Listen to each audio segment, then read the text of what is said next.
Good evening. আজি হনুমান জয়ন্তী সকলোৱে জানে। আমি এতিয়া হনুমান জয়ন্তী চাবলৈ যাম। আপোনালোককো দেখুৱাই আছোঁ, চাই থাকিব।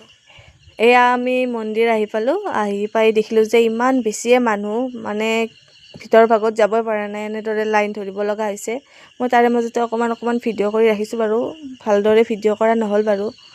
এয়া চাকি দিলোঁ, দি কিনে এনেদৰে লাইন ধৰিছোঁ, মানে ভিতৰলৈ যোৱাৰ কাৰণে। মন্দিৰটো ইমান ধুনীয়াকৈ সজাইছে, মানে দেখিয়ে কিবা এটা ভাল লাগি গৈছে।